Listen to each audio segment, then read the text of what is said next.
सच्चाई सच छुपने नहीं देंगे। सबसे पहले तो आप का हम शुक्रिया अदा करते हैं कि आपने किसी बहाने मुझे अपनी बात रखने और बोलने का मौका दिया है। असल में लिखने का जो सिलसिला है मेरा, वो बाल साहित्य से ही है। हुआ कुछ यूँ कि मैं 5-6 में पढ़ रहा था। उसी वक्त मेरी एक छोटी खाला है, जो हमारी हम उम्र थी। हम उम्र होने के नाते उनसे थोड़ी शरारत भी होती थी, थोड़ी बदमाशी भी होती थी, रूठना मनाना भी होता था। और वो अखबार से बहुत डरती थी। उनको लगता था कि अखबार में कुछ आ जाता है तो उसका अच्छा असर नहीं होता। तो उन्होंने मेरे साथ एक लड़ाई की। तो मैंने कहा ठीक है, अब हम आप पर जो है एक कविता लिखेंगे और उस कविता को अखबार में छपा देंगे।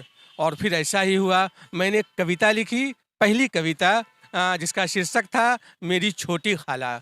और वहीं से लिखने का सिलसिला शुरू हुआ।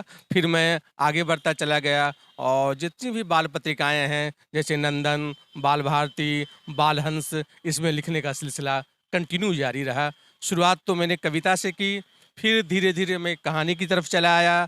फिर अब स्थिति यह है कि चूँकि अब वक्त कम है, बहुत सारा काम है, कॉलेज की अपनी जिम्मेवारी है, तो इन दिनों मैं फिर कविताओं की तरफ आ गया हूँ। कविताओं का साथ मसला यह है कि मैं बस पर जा रहा हूँ, ट्रेन पर जा रहा हूँ, तो बड़ी आसानी से मेरी 1-2 कविता लिखी भी जाती है और टाइप भी हो जाती है और मैं उसी वक्त मेल भी कर देता हूँ। तो कविता में थोड़ी आसानी है, लेकिन ये आसान विधा नहीं है। पहले इसको समझना होता है, फिर समेटना होता है और तब लिखना होता है। लिखने का सिलसिला तो बहरकैफ मेरे वालिद मोहतरम फजलुर रहमान हाशमी की कविताओं को देखकर हुआ। वो मैथिली के बड़े साहित्यकार थे। मैथिली में उन्हें साहित्य अकादमी अवार्ड मिला। उनके बहुत सारी कविताएं थी, लेकिन वो बाल कविताएं भी खूब लिखते थे। यानी उस वक्त बाल हंस में उनकी खूब कविताएं आती थी, बाल भारती में खूब कविताएं आती थी। यह देख करके मेरा भी शौक़ चढ़ा और मुझे लगा कि चलो बाल साहित्य लिखा जाना चाहिए। असल में है क्या कि साहित्य की और जो विधाएं हैं, उसमें आपका गहन अध्ययन होना चाहिए। बाल साहित्य में बच्चों की भाषा होती है, बच्चों की ज़ुबान होती है, बच्चों की बातें होती हैं। सरल है। ये सरल है। इसमें आपके अनुभव अगर कम है, तब भी आप लिख सकते हैं, क्योंकि बच्चों के साथ तो आप रहते हैं, घर में अपने भाई हैं, भतीजे हैं और भी लोग हैं। तो बच्चों की बातें, बच्चों की ज़ुबान, बच्चों की संस्कृति, बच्चों का सोचना, बच्चों का समझना, बच्चों का मनोविज्ञान, आप उसके करीब हैं तो आप लिख पाते हैं, वरना ये मुश्किल और बड़ा टफ है। बिल्कुल, जब हम लोग कविता पढ़ाते हैं, खासकर कॉलेज में, तो कविताओं की व्याख्या की जाती है। व्याख्या का मतलब विश्लेषण किया जाता है किसी पंक्ति का। तो बच्चों को जब वो पंक्तियाँ बताते हैं, तो बच्चों को हम लोग भूत की तरफ ले जाते हैं और बोलते हैं कि तुमने वो चंदा मामा वाली कविता पढ़ी होगी, तुमने वो मछली रानी वाली कविता पढ़ी होगी, तुमने वो कुतिया वाली कविता पढ़ी होगी कि रही काँपती थरथराती जो कुतिया, मिली धूप उसको खुली न समाती, खुशी से उछलती कभी दुम हिलाती, कभी पास आती कभी भाग जाती। तो इस तरह से जब इन प्रसंगों को जोड़ते हैं, तो बच्चे भी अपने बचपन की तरफ आते हैं और सब्जेक्ट को बेहतर और सरल तरीके से समझ पाते हैं।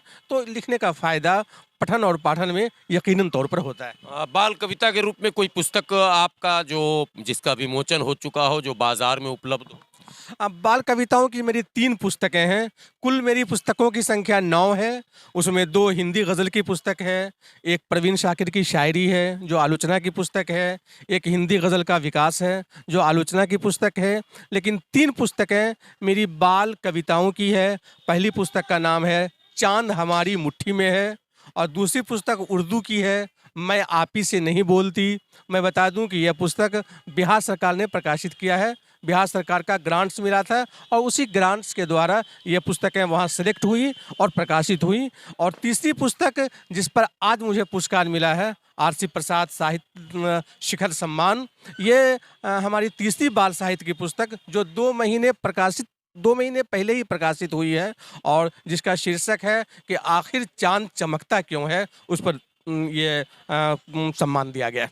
देखिए, बाल कविता तो लिखना आसान है और चलते चलते भी हो जाता चलते चलते भी हो जाता है। गज़ल लिखना आसान नहीं है। गज़ल कभी कभी आप एक शेर लिखते हैं और कई दिनों तक इंतजार करना होता है। कभी ऐसी स्थिति आती है कि आपका एक ही शेर बना, आपकी गज़ल ही मुकम्मल नहीं हुई। कभी ऐसी स्थिति आती है कि आपके दो शेर बन गए। आपने बहुत सारे शायरों को देखा होगा कि वो रुबाई लिखते हैं। रुबाई क्या है? रुबाई असल में यह है कि जब गज़ल का पूरा मिसरा मुकम्मल नहीं हो पाता, गज़ल के लिए एक शर्त है कि कम से कम 5 शेर होना चाहिए, जैसा कि फिराक गोरखपुरी ने कहा है, वरना लोग तो 18-20 तक को भी गज़ल मानते हैं।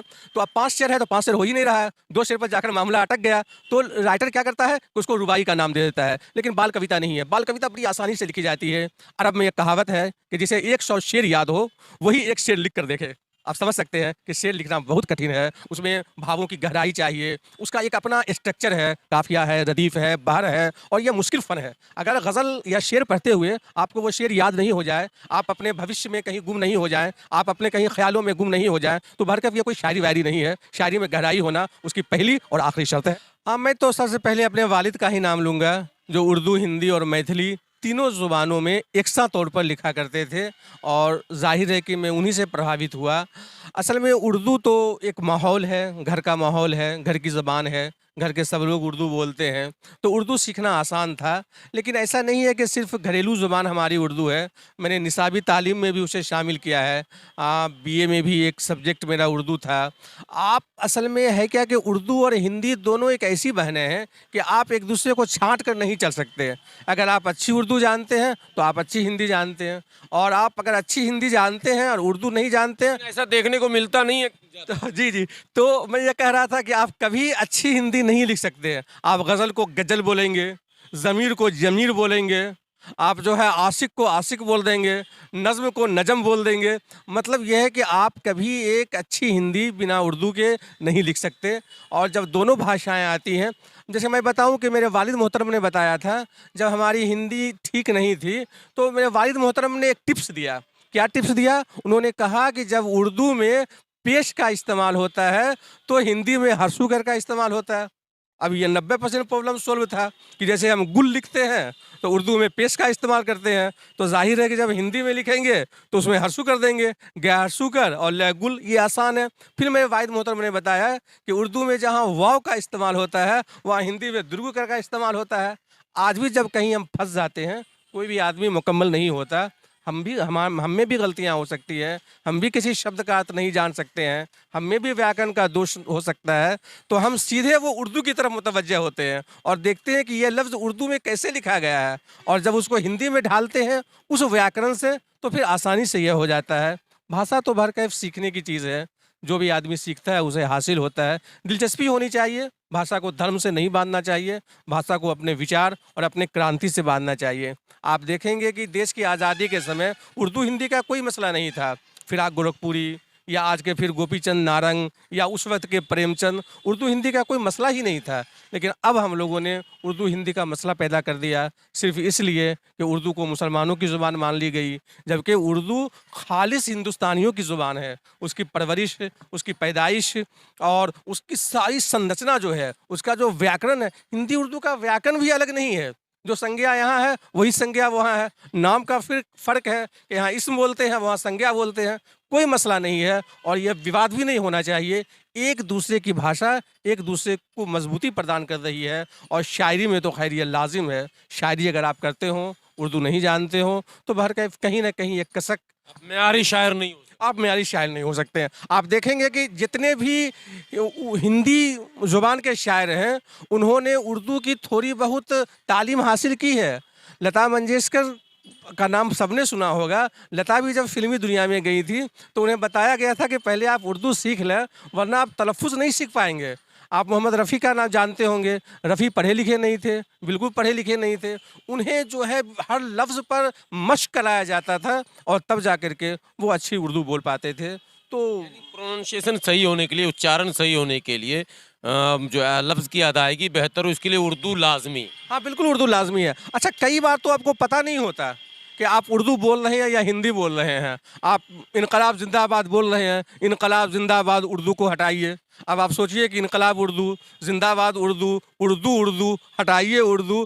तो ये उर्दू और हिंदी एक दूसरे में इतनी घुल मिल गई है, ये दोनों ज़बानें, कि आप अलग नहीं कर सकते हैं। आपको पता नहीं है कि आप क्या बोल रहे हैं। आप जिस हिंदुस्तान में रहते हैं वो हिंदुस्तान उर्दू शब्द है, हिंदू उर्दू शब्द है, हिंदी उर्दू शब्द है। जब आप इस गहराई में जाएंगे तो पता चलेगा कि अरे ये तो है ही नहीं, हमको तो पता ही नहीं था कि ये उर्दू लफ्ज़ है। तो आप ये दोनों ज़ुबानें इस तरह से घुल मिल गई हैं कि आप अलग नहीं कर सकते, इसलिए इसमें विवाद भी नहीं हो सकता है। ये दोनों बहनें हैं। और जुबान की सियासत करने वालों को ये पता नहीं कि सियासत भी उर्दू लफ्ज है। हाँ, उन्हें भी पता नहीं है। हैरत तो यह है कि उन्हें ये भी पता नहीं है। अजीब हालत है, क्या किया जाए। हफीज़ मेरठी का एक शेर है कि हफीज़ अपनी बोली मोहब्बत की बोली, न हिंदी न उर्दू न हिंदुस्तानी। हमारा ये संदेश होगा कि आप ज़ुबानें जितना ज़्यादा हो उतना ज़्यादा सीखें और ज़ुबानों में कोई सियासत नहीं करें। आप जितनी भाषाएं सीखेंगे उतना ज़्यादा आप मजबूत होंगे, अपनी बातों को प्रभावपूर्ण ढंग से रख सकेंगे।